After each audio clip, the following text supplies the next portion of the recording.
Welcome to another episode of StableSchool podcast. I'm here with Joseph from Joseph from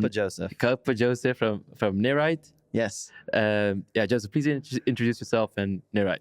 Sure. I'm Joseph, founder of Nerite, a new stablecoin coming to Arbitrum in a few weeks. I'm a contributor to high open dollar liquidity. I used to work on the smart contracts behind OpenSea. I used to work at Consensus. I've built a lot of smart contracts. I've contributed to a lot of stablecoins, and I just love designing new mechanisms and working in DeFi. Amazing. Tell me how is Nerite different? Yeah. So there is a lot of stablecoins, right? We're having like Cambrian explosion of stablecoins right now. We're doing a lot of unique things, primarily streaming and secondary redemptions. We have some pretty unique redemption mechanisms. So we're calling Nerite the first streamable, redeemable stablecoin. And really excited to launch that really soon. I'm curious, what is money streaming? Okay, money streaming is this idea of instead of sending a lump sum in a payment, you can send money linearly over time, right? So maybe you get a paycheck every 2 weeks, right? Yeah. And if you can't afford to buy something during that 2 weeks, you need to go get a payday loan. Payday loans, very extractive, very negative for society.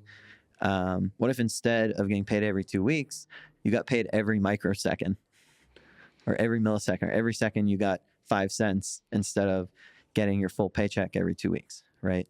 What if instead of paying a subscription $5 a month, you paid it linearly over the month and you could cancel it at any time in the middle, right? There's a lot of interesting use cases around annuities, around paying out the interest of loans and loans that pay themselves back over time using money streaming.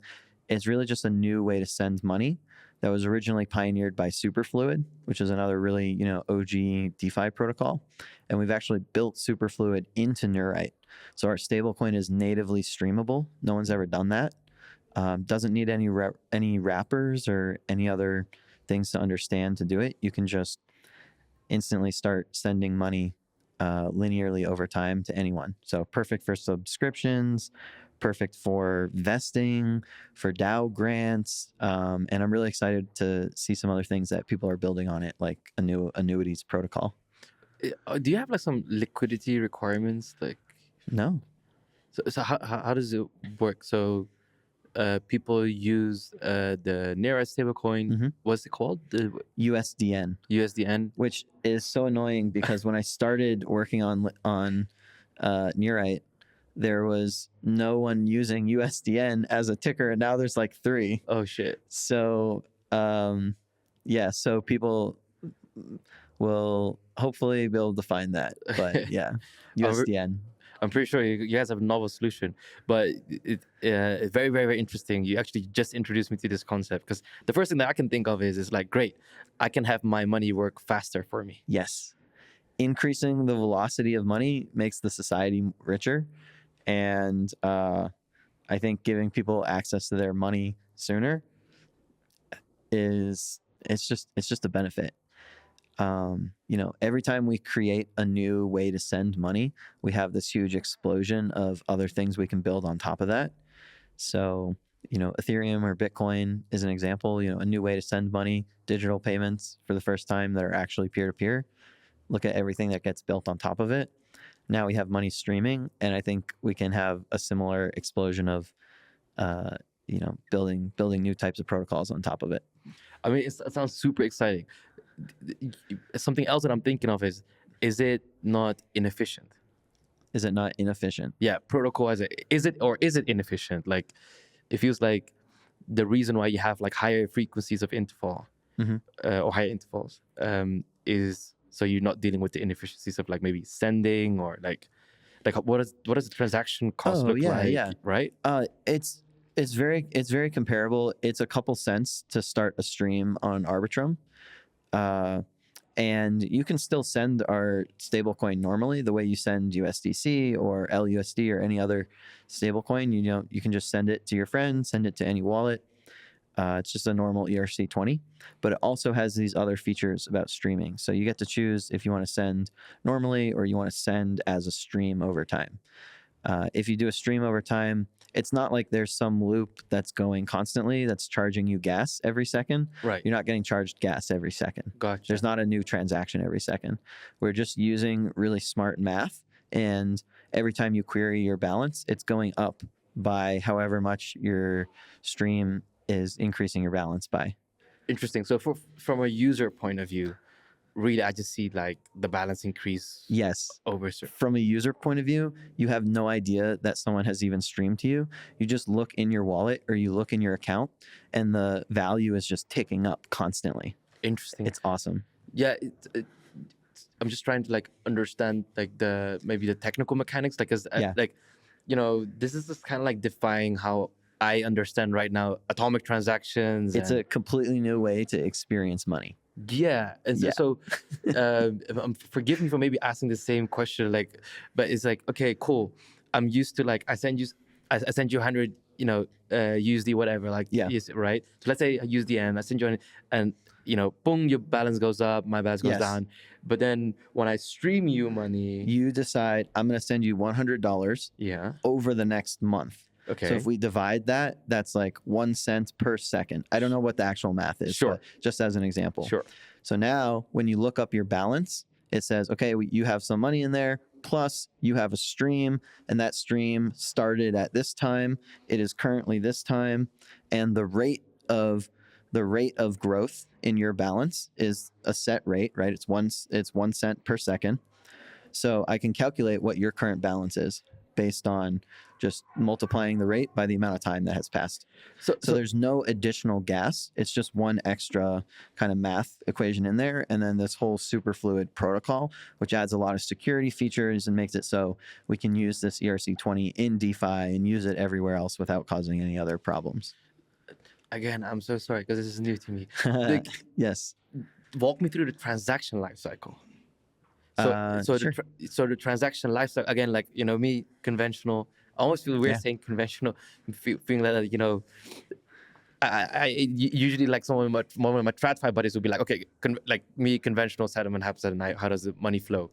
So in this case, I have a transaction, I sign once. Just once. That's it. Done. It's streaming, but every block, right? Not every block. Because there's nothing new happening every block. So is it by the amount of time? No, it's on chain. It's on chain.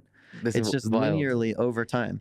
Let's say I want to send you $1 per hour. Sure. Right? And I start that stream at 4 o'clock. Okay. It's 6 o'clock. What should your balance be? It should be $2 higher, right? Yeah. So I can know whatever time I query your balance, I know what time it is. Yeah, how does it update the balance? Usually, I'm used to being everything is a transaction. It does. You don't have to, because you already made one transaction that says this person is gaining a balance of this much money per time, right? And so we look and say, okay, that started at 4 o'clock. It's 5 o'clock, so his balance is this much. Oh, it's 6 o'clock now. His balance is $2 now, right? So we're keeping track of the rate of the streams. We're validating that the person who sent the stream has enough money in their wallet to stream to you, and then updating the balance when you check your balance. It's definitely a novel solution. Yeah, I think it's gonna take a second for me to land, but it's super cool. Just imagine a graph, and we're calculating the area under the graph when you query your balance. Well, I mean, like the math seems like, I mean, there must be math involved. Like, I'm not saying that it's simple, but it seems straightforward. As in, like, okay, cool, I get the concept. Yeah, we don't have to get into the technical too much. Sure. But it doesn't require any extra gas. It doesn't require a new transaction every block. You just stream your stablecoin. It's always equal to $1 each. You get to choose how much you want to send per minute, per hour, per month, per year. Anything. I could stream you $100 over the next 100 years. You know, whatever we want to do. That's what. Could other stablecoin protocols adopt this very easily, or is it like? Sure. I mean, they could. Everything's open source, right? Has anyone made a stablecoin that's closed source? I don't know. Nah, If no, if no. they have, don't use that. Yeah, yeah. Right? Good argument. Right? Everything's open source. If you want to copy us, go for it and message me, and I'll even help you set it up. Because I think that this can actually help a lot of people, and I think the things that people are going to build on this is going to be incredible. Imagine getting your inheritance, streamed to you over so many years, and then or a lottery system that streams your winnings over a certain number of time. Or there's so many things that people are building. If you want to work on that, message me, and let's put it together. So, Nerite, where do you see yourself positioned in the stack? Is it kind of like infrastructure, or is it like an end-to-end protocol? Yeah, I mean, it's the app, right? So people can show up to Nerite, they can borrow against ETH, Lido ETH, Rocket Pool ETH, some other liquid staking tokens. They can borrow against ARB token, and so we have this kind of like lending app to issue new stable coins, very similar to Sky or Maker, Liquidity, other CDP style stable coins, Open Dollar, High, like that. But because we've created this new way to send money, because we're the first streamable stablecoin, because we've built kind of these new infrastructure of smart contracts that can be extended and built on top of, I want Nerite to start off as an app, and as we grow, to be really useful to our users, but also to inspire people to build more things on top of it and take this technology to the next step. I've already mentioned annuities a couple times. There's another team that's already started. We're not even live yet, and there's already teams building an annuity protocol on top of Nerite. Right? So, yeah, it's gonna be very exciting to see not just our app, but like what other apps do other people build on top of it. You mentioned at the start around secondary redemption. Yes. Is that so? That's another feature of Nerite. Yeah. So my second favorite feature of Nerite is redemptions, right? And I've worked on other stablecoin designs before, and I've basically come to this conclusion where the best possible way to keep a decentralized stablecoin stable and safe is to have a redemptions mechanism where if you have one USDN, you are always able to get into $1 of collateral, right? And Liquidity kind of pioneered this. And if you go to bluechip.org, which is a stablecoin rating agency, you just rolled your eyes a little bit. Because I just learned about it. I'm sorry. No, it's amazing. I'll tell you why in a bit, but I'll let you finish first. Blue Chip is incredible. I have so much respect for them. Yeah. And they built this stablecoin rating agency that rates stablecoins on safety. And Liquidity LUSD is rated as the safest stablecoin ever invented, right? Even safer than USDC or Tether, because you can get out of the stablecoin even if there's no liquidity. You can always redeem one for $1 worth of ETH, $1 worth of collateral, right? And that's really powerful. It means that the stablecoin can never depeg. Even if it's trading in the market for 1 cent, you can still go get $1 of ETH with it. Yeah. Right. So protection from depegs is really what people want from a stablecoin, right? They want stability. It's in the name, stable, right? And so the best way to do that is with redemptions. And we've kind of taken the redemptions up a notch by copying the Liquidity V2 design and then adding some other features there ourselves to make it even more flexible and extensible compared to the Liquidity V2. Gotcha. What do you see as the most, well, I think this is pretty disruptive. I was going to ask you, what's like the next disruptive step in the stablecoin space, and how does Nerite specifically like fit into that? Yeah, I mean, I think we need more stablecoins. You think we need more stablecoins? I think we need more because there's so many specific use cases. There's so many, everywhere that you send money is going to be a stablecoin. And I think I saw on Twitter yesterday, like somebody calculated that 1% of the total money supply is now stablecoins. And I was like, it's going to be 100. So I don't know. Somebody. While I've been at ETH Denver, I ran into some random person, and they pitched me a stablecoin backed by gold that has been sunken in the Caribbean during like pirate times, and they're like gonna go get loans, and they're gonna go find the gold on the bottom of the ocean, and then that's gonna back the stable coin. Isn't that like counterintuitive? Because Yeah. that sounds like a lot of That's speculation insane. as That's opposed to like insane. stable. Yeah, that's insane. Don't invest in that. and to the guy that told me about that earlier, I'm sorry, but no. No disrespect, but no, we're not doing that. You know, so there's so many more places to experiment. That's the point of saying this. There's so many more places to experiment. We've really only seen 1% of what stablecoins can do. We just made one streamable.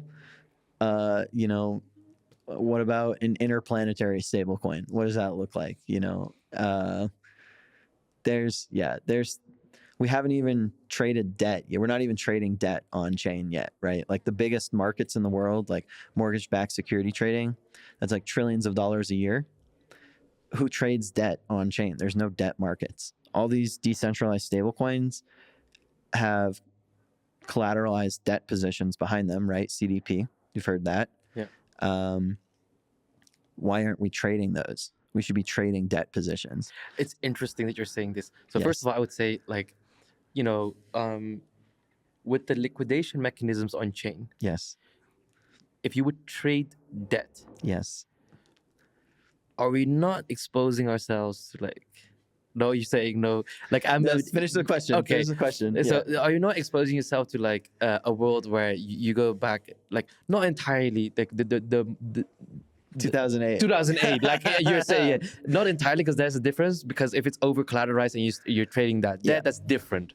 So let me give you my thesis on the over collateralized debt trading. Okay. So have you ever used CowSwap? Yeah. So CowSwap, you know, it uses an intense market for trading, right? Coincidence of wants. That's where the word cow comes from. COW. It's an acronym for coincidence of wants. And you find one order and you match it with another order. All right. So let's say I have levered up on ETH and I have a CDP, a collateralized debt position in Liquidity or in Nerite or some other protocol like OpenDollar, High, whatever. I want to close my position because ETH is tanking, which it is right now.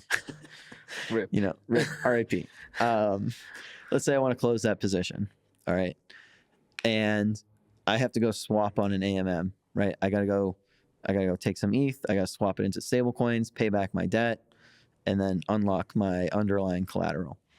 Paying a fee on an AMM, paying a fee on Uniswap or to CowSwap or whoever, not the best, right? What if instead I sold that entire position, right? I've got $100 of debt. Mm-hmm. I've got $120 of collateral. Mm-hmm. How much can I sell that position for? I should be able to sell it for exactly $20. And if I'm willing to sell it for $19.99, one payment of $19.99, you know, that's selling at a discount. One of those solvers on CowSwap will buy that every time, close my position for me, and unlock the underlying collateral, earning them a 1 cent arbitrage, right? And so we're going to reach a point, probably in like 6 months, where it's actually cheaper to buy someone's debt and over collateralized debt at a slight discount than to actually trade on an AMM. Mm-hmm. And it's going to be cheaper for you to sell your debt than to trade on an AMM. So it's possible in the very, very near future here, we're going to have so much CDP, so many stable coins minted on these type of debt positions that we can create debt markets on top of protocols like Nerite. And those debt markets can completely replace Uniswap and actually be bigger than it, because the mortgage-backed security trading market is much bigger than the market for mortgages, because they get sold multiple times. Sure. Right. So the debt market is always bigger than the size of the market for the underlying. Yeah. So as we make debt tradable on chain, which Nerite debt is actually tradable by default. Oh, really? Yeah. Is that's like the third differentiating? Yep. Wow. Liquidity has this too, and I actually contributed to that a little bit. Nice. But yeah, debt positions are tradable on Nerite, so you can sell your position. You never have to actually close it. It's cool, but it feels like it's still within the same box because it's like like I would say it creates a market within a market. Yes. I mean, you're not talking actually about the trillions of dollars of market of like bad debt that's being traded, or debt, not bad debt, but debt that's being good traded. debt. Good debt. Over collateralized. Good debt. Yeah. Yeah. Yeah, That's this is huge. good. This is good debt being traded, but like the market that you're like talking about, that's like basically saying, oh, there's $1 billion of debt, but someone is betting on the fact that it will become $900 million and is buying that at a certain rate. Yep. Yeah. That bringing like that's the real, let's say, opportunity. Sure. Yeah. Yeah, absolutely. I mean, I don't think we're going to be tokenizing mortgage-backed securities anytime soon. I don't think Dodd-Frank will allow that, but maybe Dodd-Frank won't exist in 6 months. Who knows? Who knows at this point, right? So the point is that you can't trade debt on chain right now, or if you can, there's not any volume for it. Sure. And as soon as we bring this new primitive to the market, then you can. Well, I definitely think that's like when it comes to even liquidations on chain, it's very underexposed. As in, like, I have friends that are crypto native, like been around for years, and when I tell them like, oh, ETH tank, great, time to run a script or whatnot. Like you go to Aave, you can like liquidate, positions. You get a bonus on it. Sure. But by the way, like quick check, do you know of any apps that provide a good user interface for this? For liquidations? Yeah. Yeah. Have you tried High? I actually have not. Let's get High. Yeah. I mean, I'm a very small contributor, but it was started by a really awesome group of people. They cloned or forked Jeb, which is a framework that was used to build Reflexer. They have an awesome liquidation interface. It's actually just on their website. You don't need to run a script. You can just click buttons on the website and liquidate different people's loans. But that's wild. Awesome. It is. But it's awesome. How many people know about this? Yeah, I mean, I guess not that many. I didn't know about it. I don't want to tell people that. I'm making money. Yeah, I don't know. Fair. It's like something that, the more people that come in. But how many chains on there are they on, though? They're just on Optimism. Gotcha. Open Dollar is on Arbitrum and also has a page where you can just liquidate people manually. And then Nerite does liquidations a little bit differently. But, how does it do different? Specifically, people depositing in the stability pool, earning yield on their stablecoin. The stablecoins they deposit is what is used to process every liquidation. Gotcha. So on Aave, for example, which you just mentioned, huge lending market, right? Liquidations happening basically constantly. Yeah. Who processes a liquidation on Aave? Anybody, right? Yeah. Technically speaking, Aave is the smart contract, right? Right. But someone has to come in and trigger it. Right. Anyone can come in and trigger it. Correct. And you get to earn a big fee for doing it. Yeah. Right. It doesn't work like that on Nerite. Specifically, so anyone can call the liquidation, but the money being used to liquidate it is the money that has been deposited by our users in the stability pool. And all of the 100% of the yield and of the fees earned from the liquidations goes to our stablecoin holders. So instead of leaking that value to MEV bots and to people like yourself doing arbitrages, we just give it 100% to our stablecoin holders. That's interesting. Yeah. What's the upside though? So more yield. It's more yield. But I mean, like, when you give more yield, like you distribute it over the users as opposed to like more like concentrated, like someone like me coming in like liquidating. Yeah, you don't get anything for liquidating it. You get nothing. Gotcha. So you just like flatten it out over the. Yeah, you paid 10 cents to run a transaction on Arbitrum. Okay, you can have a 10-cent gas subsidy for doing that, but the $10,000 that you just earned by processing the liquidation, we give it all to the stablecoin holders, and it just increases the yield of holding that stablecoin. It's smart. It's a smart mechanism. I think that by having those mechanisms and you cranking up the yield, right, it just makes it more attractive for. Yep. Yeah, that makes a ton of sense because even I was just researching like some quote unquote DeFi strategies, right? Like what are the avenues of making money? Yeah. But I think that it's all going to come down to something I like to call a DeFi super app, where you have a shared liquidity layer, where you have these strategies that are underlying triggered, and it's just like. I think the next disruptive stablecoin will just have like a higher form of yield, but it's utilizing these strategies under the hood. Yeah, I definitely think that. I think Liquidity V2 is definitely pioneering that.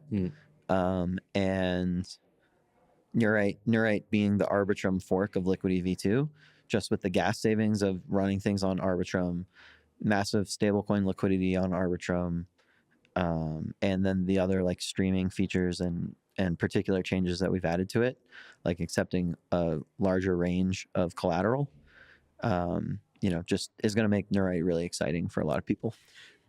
I'm not sure if like this is a question you can or want to answer, but what do you expect in terms of yield? Well, Liquidity, before they had an issue like a week ago with the stability pool, and they're redeploying in a few weeks, I think. Yeah. My last check on that before they said they were going to do their redeploy was like 24% APY based on like processing liquidations. The 75% of the fees that the protocol earns goes to the stablecoin holders.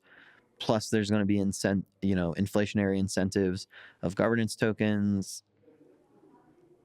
It's going to be really high. And I really like the design of letting people choose their own interest rate, and then all the money from people choosing their interest rate just goes to stablecoin holders. Really, it's honestly a very ingenious design. My last I wish I came up with it myself. Well, man, I'm learning a lot. Yeah. It's such an interesting conversation. Yeah. My last question for you is like, are you looking at anything like off-chain yield sources? No. Not interested. Not interested. Why? Why do we need that? I don't know, like more yield. More yields? Yeah. I mean, the U.S. Treasury rate's what, like 6%? I mean, it's not, that's like one source, right? I mean, there are hedge funds out there that make like a lot. There are maybe like, I don't know, you could have a basket of commodities that you hold off chain. Like there are actually real world like. Okay, so I think there's a big difference between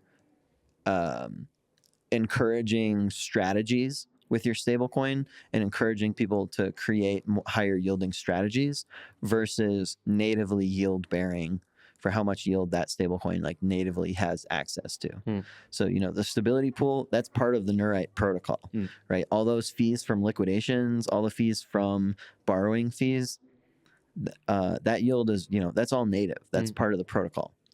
Then we have people that we're encouraging to create enzyme vaults, right? Which is kind of like an on-chain hedge fund. Okay. And say, hey, go pair USDN, our stablecoin, with USDC and Bold, the new Liquidity stablecoin.